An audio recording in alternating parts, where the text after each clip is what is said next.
Yeah, good afternoon. Thank you very much for bringing me to Paide. It's a great pleasure to come here. I think I owe this invitation to a lecture I had in Lahti in Finland in November last year. I will speak a little bit redundant about similar things here. But I also would like to say in the beginning that, as it was just said, I'm a chemist. So for 40 years in my career, I was thinking about how to preserve cultural heritage. It took me many decades until I first asked myself the question, actually, why do I preserve cultural heritage? That's probably the scientists. They always need like 40 years to really learn something. And the second thing I would like to say is that last year I already spoke about Lahti, the NEMO conference. I spoke 23 times in the public or semi-public events about climate crisis and sustainable preservation. And then I decided that's it. I'm old enough to slowly retire and not speak so much anymore about this topic because anyway, nothing changes here. And our impact with the Green Museum is practically zero.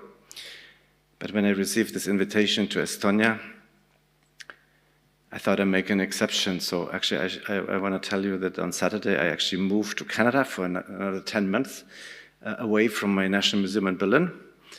And I will speak even less, but this lecture here is one of three I decided to do in 2024. And why? I hope you will see during my presentation. It has a lot to do with the climate change, but also with justice and with freedom. So, cultural heritage is ephemeral, and although we know it can be quite resilient, we cannot regard it as a renewable commodity. I think any loss of cultural heritage is a loss of our common memory, impairing our ability to learn, to build experience, and to apply the lessons of the past to the present and to the future. And we have seen that 9 years ago with the events caused by ISIS in the Middle East.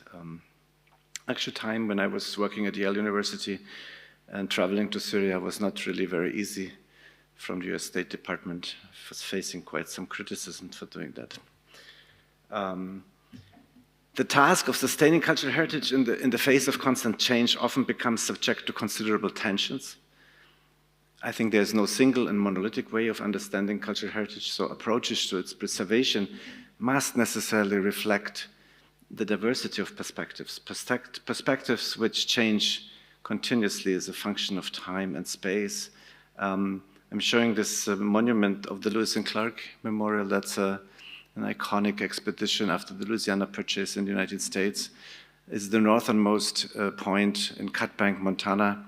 It's called Camp Disappointment because everything turned worse from that moment on for Lewis and Clark. You see the also iconic railway, which was exploring the American West, but you can also see the inscription on the monument, Pokuni, Blackfeet, land, and that means this territory actually belongs to somebody, right? It belongs to the indigenous, to the First Nation of the Blackfeet. So obviously we are struggling because we have for too long clung to just one side of the story. We have to open our eyes and look a little bit wider, at a wider perspective. So not only, very often cultural heritage has this connotation of a positive resource. It's often contested. A good and recent example are the Confederate monuments in the United States. Many of them are gone by now. Actually, I made a tour in 2017, 2018. There were still many there, but by now I think most of them are gone, like this one in Baltimore, Maryland. So if conservation can be described as a management of change, good conservation actually can be defined as sustainable management of change. And that starts with the interdisciplinary exploration of the context, of the direct and indirect context of cultural heritage, with the definition of its values, aiming at optimizing preservation, integrity, and access. These are the three columns I think we have to take into account. And this all goes back to David Löwenthal, I think probably quite familiar to you here, who explains why and what he perceives as the difference between history and heritage. He says heritage clarifies the past so as to infuse them with present purposes. And I think actually that is where heritage science in our profession comes into play. Heritage science is at the crossroad of the arts and the natural sciences, engineering, and even business and law. It has a crucial role to play in this process. It contributes significantly to exploring the context of cultural heritage, and often it's increasing the value through research and education. I always say if an object comes to our laboratory and gets investigated, it leaves the laboratory a little bit more precious than it entered, because we learn from the object and we learn from the situation how people are struggling to preserve and fight them. And this example actually shows you a situation after ISIS was occupying Palmyra, and the National Museum of Syria was rescuing the funerary busts and bringing them to the museum in Damascus in 2016. Well, it's worth mentioning that there's places of memory, such as the route followed by the march from Selma to Montgomery in Alabama, which was led by Martin Luther King in 1965 in March, where physically there's little to be preserved. Actually, there's nothing to be preserved, but everybody knows in the United States the Edmund Pettus Bridge. Because the events that took place there, the pathway of the march has transcended into the US national history and national heritage. It's actually quite interesting how this can be disconnected. The objects and the tangible manifestation and actually the national memory. But sometimes they're tangible objects. Like this spirit rock I want to show you. It's a spirit rock from the Menominee Nation in Keshena, Wisconsin. And it has a certain history, which I would like to explain you. I hope you're not going to get too depressed. It's a postcard from the 1930s showing this granite rock, and you see some protection around it on the Route 55 in Wisconsin. In the 1950s, another postcard, you see a little bit more protection, but also more crumbling and weathering. And the legend of the Menominee Indians says that when the stone finally crumbles away, the human race will be extinct.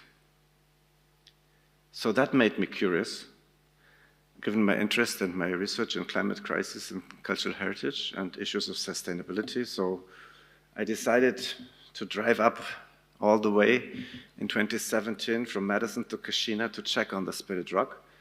And this is all I found. So, as it was said, I was president of the ICOMOS Stone Committee for 8 years.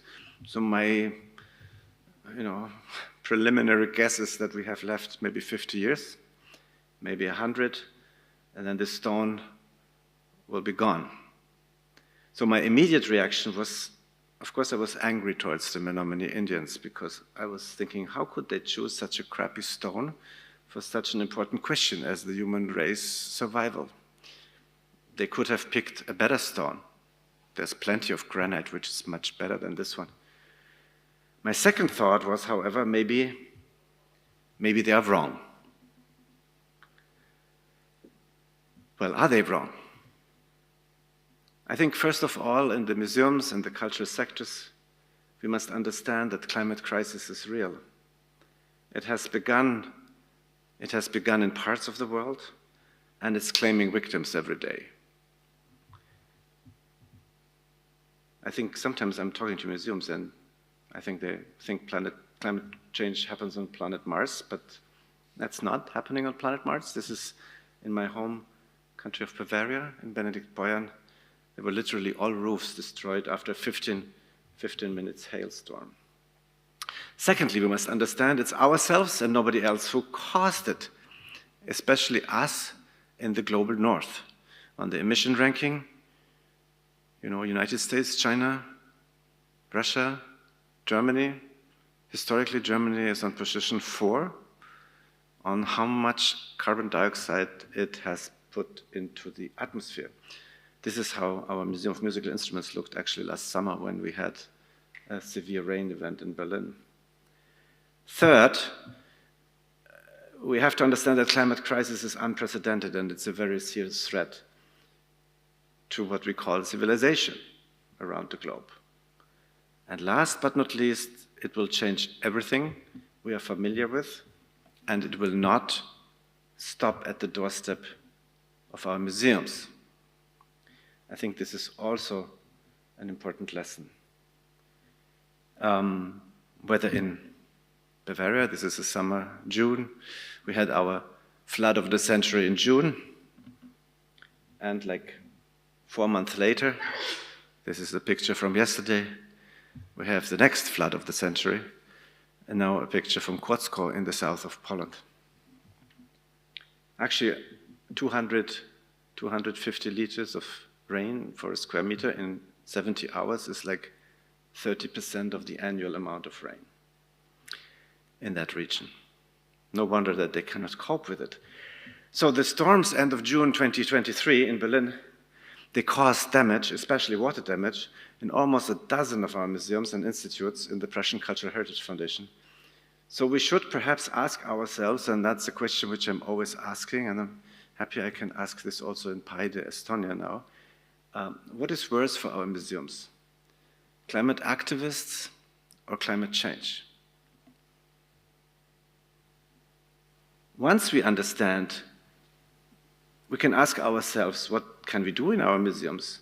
Maybe it is more important to use the potential of our museums as an agora to discuss, to debate together about this most important challenge of our time.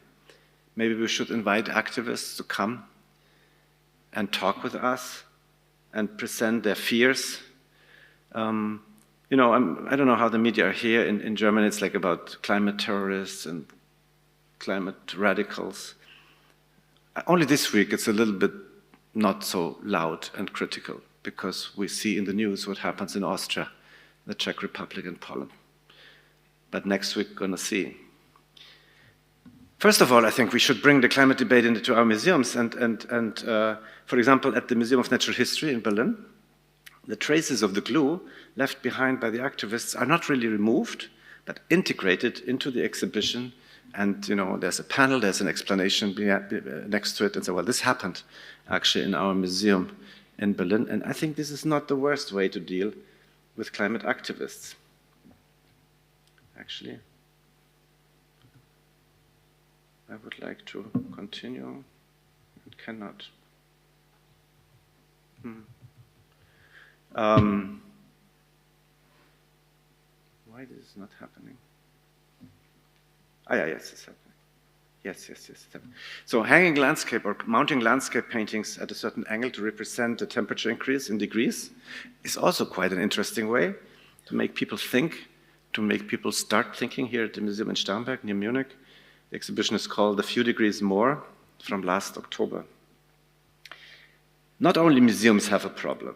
The necessary transformative adaptation remains a really distant prospect for many. The UN Secretary General, Antonio Guterres, has described the status quo as a, quote, damning indictment of failed leadership on climate change in 2022. And let's not forget more ambitious emission targets also increase international equity, which is another essential consideration of the climate movement, and climate justice. Already today, climate crisis is impeding people around the world in their right to culture and their right to science. And these problems are continuously getting worse. This too, and actually can and should be considered in terms of costs. As long as we meet every year, you know, we're going to meet in Baku this year, right, in Azerbaijan, and after each COP, we're going to emit more carbon dioxide. We're not really achieving what we should achieve. In order to limit the global warming to 1.5 degrees, man-made CO2 emissions must fall by around 45% by 2030. You know, I have this lecture every year, as I told you, sometimes 20 times, and actually since 2010. And this decade until 2030 is getting shorter and shorter. Well, many scientists have long warned that we need to act more quickly. Despite all these efforts, greenhouse gas emissions are still not falling at the necessary rate. For example, according to the Federal Environment Agency in Germany's emissions will actually increase. We're actually increasing in 2021 and 2022 by almost 5%. Ultimately, actually maybe those who are interested in reading in more depth, the Revell report, 1965, a report for the American President Lyndon B. Johnson, very early one, not so well known in our field, is probably the first report where the scientists wrote to the American president, those who are causing the trouble are responsible for paying for it. At that time, it was mostly about SO2 emission, chemical emissions, yes. But it gave a wonderful precedent for the fossil industry, for the car industry, for the aviation industry, that there must be somebody who pays for the damage they cause, and we're still far from that. Ultimately, we need to understand that all these processes take place in a network with implication for cultural heritage and society that are both difficult to assess and require resources to study and explore in sufficient depth. If we could use only the energy we put into greenwashing for real ecological transformation, we would be already much further along. The poor guys here in Nantucket have these multi-million-dollar homes, right? There's not a single home in Nantucket which costs less than $6–7 million. And they kind of know that, 5 years maybe, and then the house is eaten, the shoreline is eaten, and it's gone. Well, art critic Waldemar Januszczak is credited with a quote that new museum buildings is not longer a boom, but an orgy. Apparently, more museums were built in the 21st century than in the 19th and 20th century altogether. Every year, by the way, around 700 new museums are built in China alone. So if we are talking about museum building spree, it's worth mentioning that it takes many decades until a new museum, even if it's built according to the platinum LEED standard and operates with the lowest amount of energy, it takes many decades until it catches up with a reused old building in terms of emissions, because just simply too much carbon dioxide is produced when we burn cement, when we melt steel, when we melt aluminum and glass, all the logistics in a new building. So we have to distinguish between gray energy and operational energy. I don't want to go too much into detail with this, but it's really difficult to assess the non-renewable energy content of replacement materials for the future. How energy intensive will be their production in a few decades? What contributions of gray energy are incurred during demolition and disposal, especially for historical buildings? Actually, almost 1/3 of United States emissions are coming from destruction and... What happens in 25 seconds?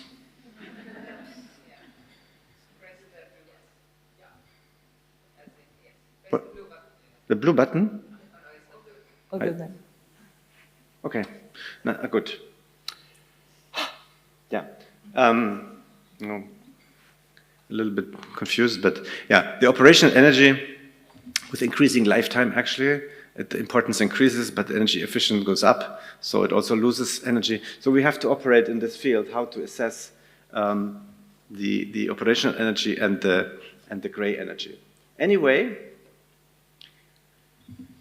if half of greenhouse gases are generated during the construction and demolition and operation of buildings, as a quote by Max Page from Boston University, efforts to maintain existing buildings will become a cornerstone of any sustainability strategy. So you already hear that here's standing somebody who doesn't really like new museum buildings, but the reuse of old ones. So the reason for the high carbon dioxide footprint of museums, by the way, is hidden in the cellars and in the roofs.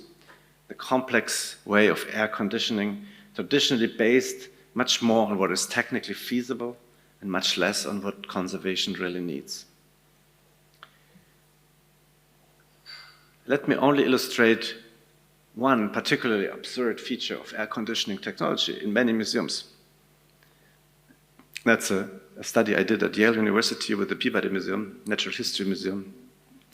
And you can see that, you have a single set point of a certain temperature, in that case 15.5 degrees. Whenever it's heated higher than 15.5, the machine starts cooling.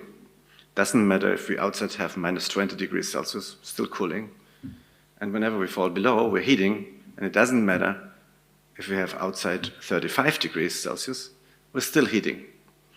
This kind of chainsaw curve, if you just simply say to your machine, to your HVAC system, okay, let's just set 2 set points, let's just allow drift between 2 set points, not just force the system to go to 1, already you can save 25% of your energy consumption.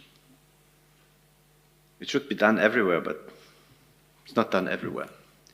Well, a little look into the energy consumption in Berlin. The National Museum uses around 70 million kilowatt hours per year. Largely constant over the past year. So from what I spoke, right, you realize that we should actually be going down with our consumption. We're not going down. Actually, we have, even in some facilities, we have increased consumption. And don't forget, this is only the operational energy. This is not the gray energy, which comes through the construction. So we're continuously expanding our institute's own database for benchmarking energy consumption of museums, archives, libraries. Many museums around Europe. I think we don't have yet museums from Estonia, but maybe, write to me and we can do that for you. You can get the result something like this. This is our museums, right? You just, I did this with my colleague from Krakow, from Poland, Łukasz Bratasz. On the left, you can see, there's museums which are using like 4 kilowatt hours per square meter a year. Is existing. It's not just in a dream. Such places are existing. And there's some who use 1,000. And so if you send us your energy consumption and your area of your museum, we can tell you whether you are in the left or on the right of this diagram. Whether you can, and actually people are sometimes afraid. They say, I have such a bad energy consumption. Well, the mean value is now around 300. It's actually slowly going down, 300 kilowatt hours. If we really want to have a climate neutral museum, by the way, we have still a way to go. Climate neutral passive museums shouldn't use more than 30, 40 kilowatt hours per square meter a year. So, actually, a museum from France, they sent me the data, and they ended up like not so nice, like at 500, 600. And they said, everybody said, this should be confidential, and this is really tricky. But I could show this to the mayor of my city, and I just got 2 million for the renovation of my museum to get in your next evaluation more to the left side. But yeah, don't forget this. I mean, if you're planning storage buildings, right, huge storage buildings, of course, on the left side, the storage building. The very one, I'm usually not saying which museum is which, but of course, the winner here is the storage building in Denmark, in Vejle, for National Museum, which uses only 4 kilowatt hours per square meter a year. Isn't that amazing? Well, take a look at what we do in Germany instead. Mies van der Rohe's new National Gallery, iconic building. After renovation, 3 years ago, consuming more than 30% more energy than before. Cooling energy at the Kulturforum, by the way, increased by almost 50%. This is a project which is collecting architectural award, Pritzker Award, Yeah, but I'm asking why you are renovating a museum as iconic as this Mies van der Rohe building and ending up with a higher energy consumption afterwards than before. It's absurd. Well, we can still credit it with the opening a few years before the first publication of the Club of Rome in 1972, or the first oil crisis in 1973. In that time, 1969, limitless consumption of resources was considered a viable option. We don't do that anymore, but has really anything changed? That's the question. So many plans for new museum buildings around the world, not only in Germany, seem strangely fallen out of time. The German weekly Der Freitag actually attested the charm of a hairspray with fluorinated hydrocarbons from the 1970s to this most climate-hostile building project of our history. This is the Berlin Modern by Herzog and Dimmerow.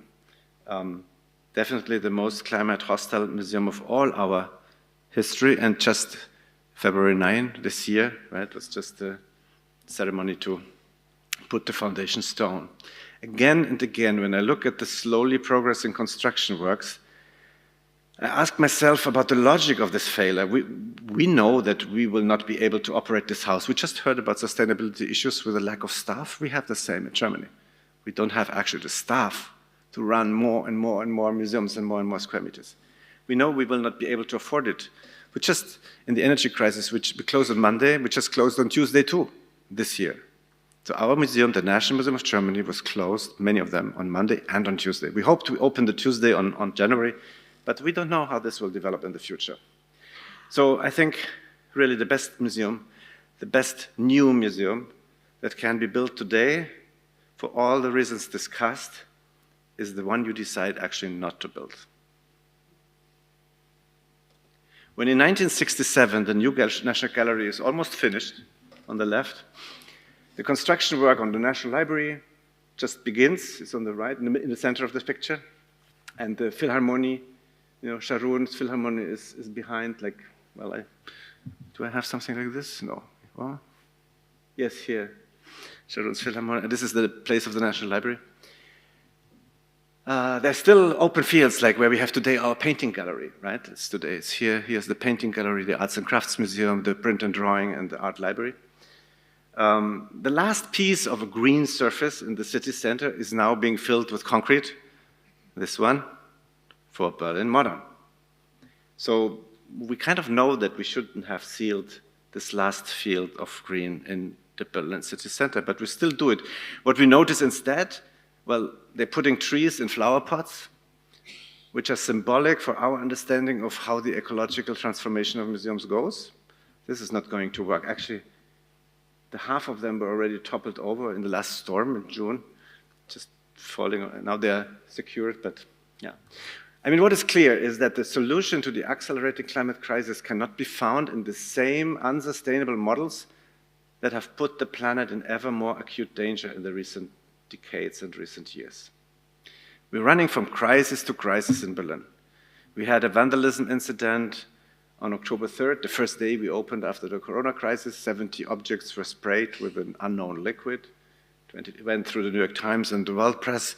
We have a war, Russia's attack on Ukraine.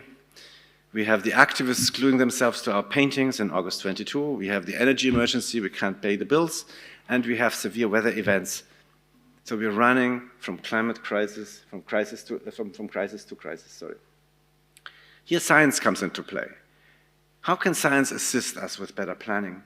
Well, the classification of real climates is a service that we at the Radkin Forschungslabor can currently offer to all museums, all archives, storages, and libraries, free of charge.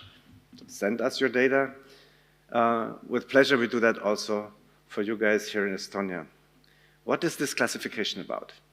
We evaluate the room climatic conditions according to standards and recommendations, such as the ASHRAE standard, American standard for engineers, air conditioning, the Deutsche Museumsbund, German DMB, German Museum Association, and also the BISO Green Protocol. The classification is a true KPI, a key performance indicator for your institution. It will allow you to make better informed decisions about technical interventions such as climatization. But better allow you to find out, do you have to pay for that? Does it pay off? And why do you do that? More than half of the evaluated case studies by now, I think when I was in Lahti, we had 100, 120, now we have 230 case studies, more than half of them from Germany, mainly from museums, majority air-conditioned museums. And you know, now comes the surprise. The majority, the vast majority of these museums falls into the ASHRAE Class C, some followed by the Class B. Cases in the A classes are really rare, and the A classes are actually the ones which probably in the art museums and the national museums you have fixed in your loan agreements, which you have in your facility reports, yeah, and which you don't have in reality.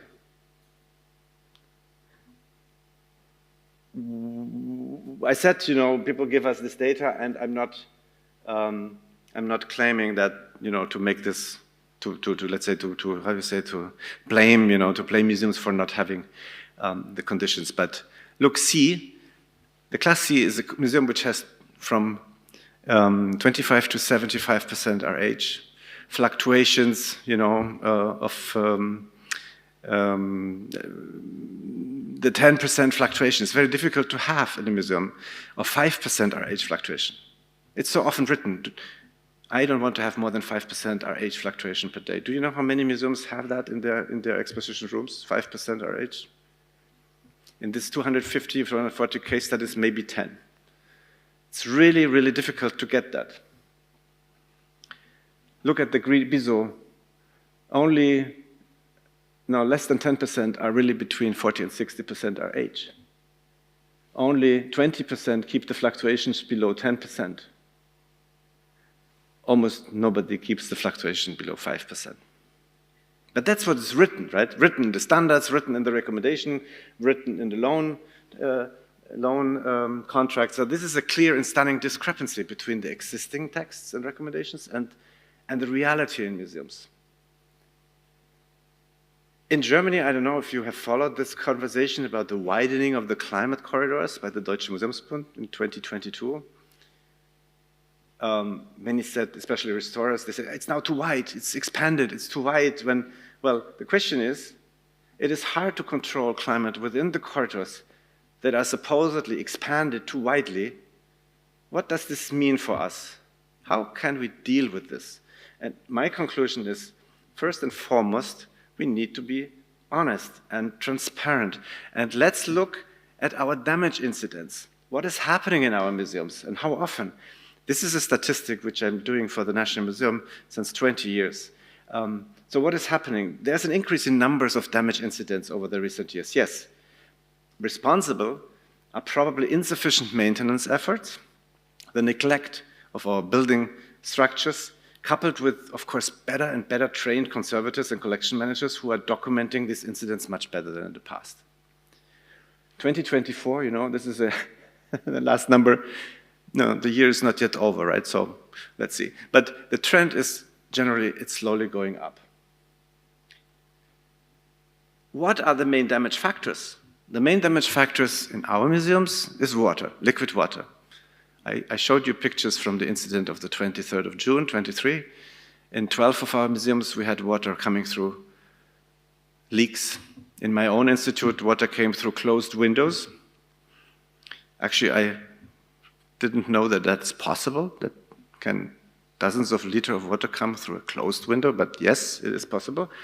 So water is by far the number one, and then physical forces. What is physical forces is if somebody traps over, if somebody drops a vase, if somebody, topples over an item. These are the number one, physical forces and water, number one damage factors. You can see incorrect relative humidity, the thing where we, for example, pay millions of euro for electricity and, heat and cooling.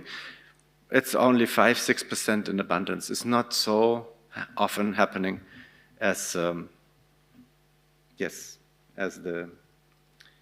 physical forces.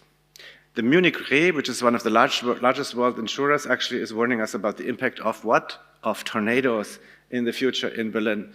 If I go around with this and I'm saying, look, we may have a red risk of tornado. My president, my minister of culture, they all look at me and they think, we don't really understand what you're talking about. Well, yeah, that's the reality. The Munich Re is insuring you and they must know for what they pay. So if you want to engage this question with us, you can scan the QR code here.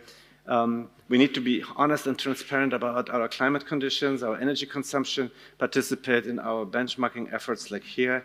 We'll get back to you and we'll get, in a dialogue with your museum, how to best get the ecological transformation of the institution on. Because while we have achieved a change in consciousness in the climate debate, I think now it's time to better recognize the urgency. In 4 years and 10 months, our global CO2 budget will be depleted. We need to apply risk management tools to all the questions of museum sustainability. We shouldn't fall for greenwashing. It's happening everywhere, not only in Germany, because at the end of the day, it's it's about protecting us, the people. It's not about protecting the climate. And I finish with a quote by a poet, Erich Fried, who wrote many, many years, I think it's, many years before we talked about climate change, who wants the world to stay as it is, doesn't want it to stay. And with this, I thank you very much for your attention. Thank you.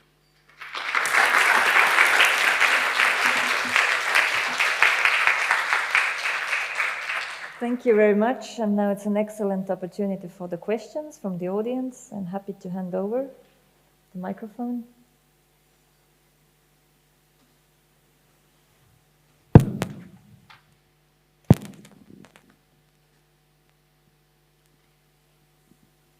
Hello, thank you so much for your presentation. I guess I need to gather my thoughts together first, but I was just wondering, so we all know how important it is to maintain stable conditions in museum storage facilities. So how would you propose we kind of abandon the safe HVAC systems, especially in the older museum buildings, in order that are safe for the objects that we keep in museums? How do we avoid those great fluctuations that could happen, because we don't know what might happen, I guess? Well, this is a very difficult question. I would like to say first that HVAC systems, at least in Germany, and I guess it's the same here, we don't have longer than 50 years. 1960s, Museum Volkwang, Mies van der Rohe, those were the first museums and storages with HVAC system. So everything which is older than 1960-something has spent its entire life outside of acclimatization. Take a look to the churches, especially the Catholic churches around Europe. You have all the Titian paintings in Italy, Velázquez paintings in the church, where you have highest fluctuations.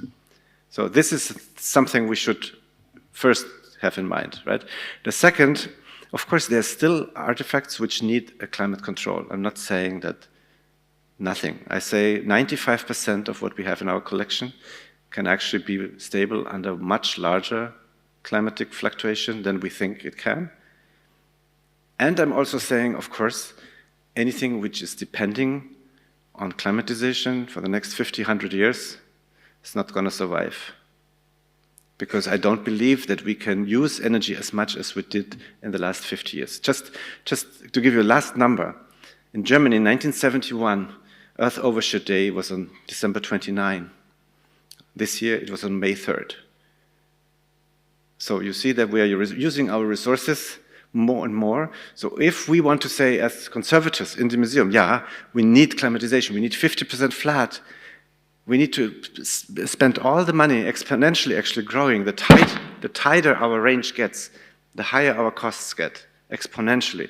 If we decide that, because it's important for the society, okay, then we're going to have Earth Overshoot Day next year in April. I think that's not fair, that's not justice towards our children and grandchildren. We have to find a different solution. And the last point, the ISC recommendation 2014 is always use the building as the first mean of control. Thick walls, close the windows, close the doors, monitor your climate, and try not to rely on technical solutions if you can use passive solutions on the building.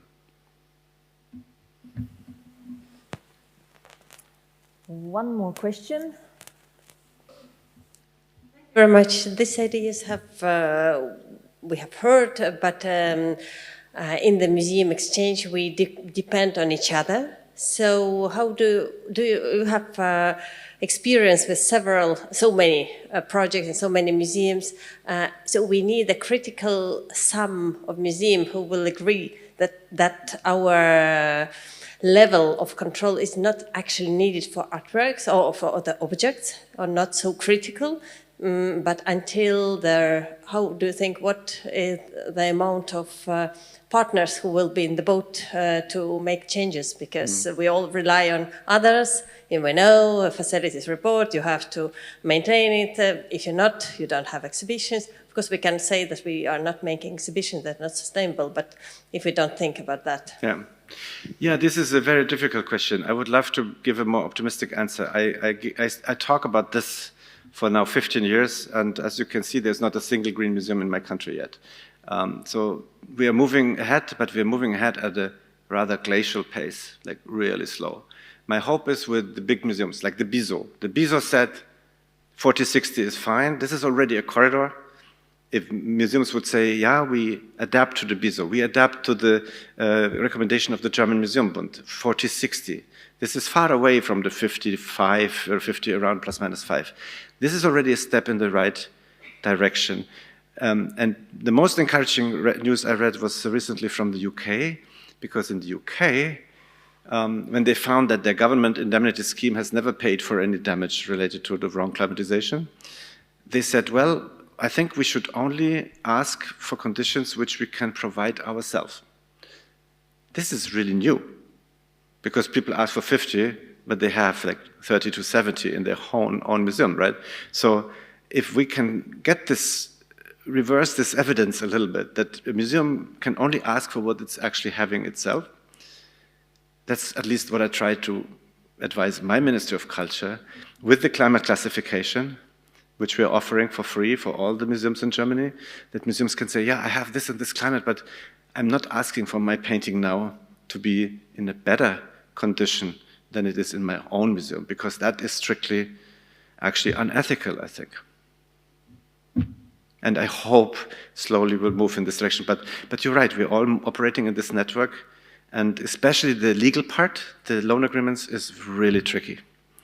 But paper is patient, we say in Germany. Papier ist geduldig. You can write whatever you want to this paper. Thank you so much. Thank you. Thank you.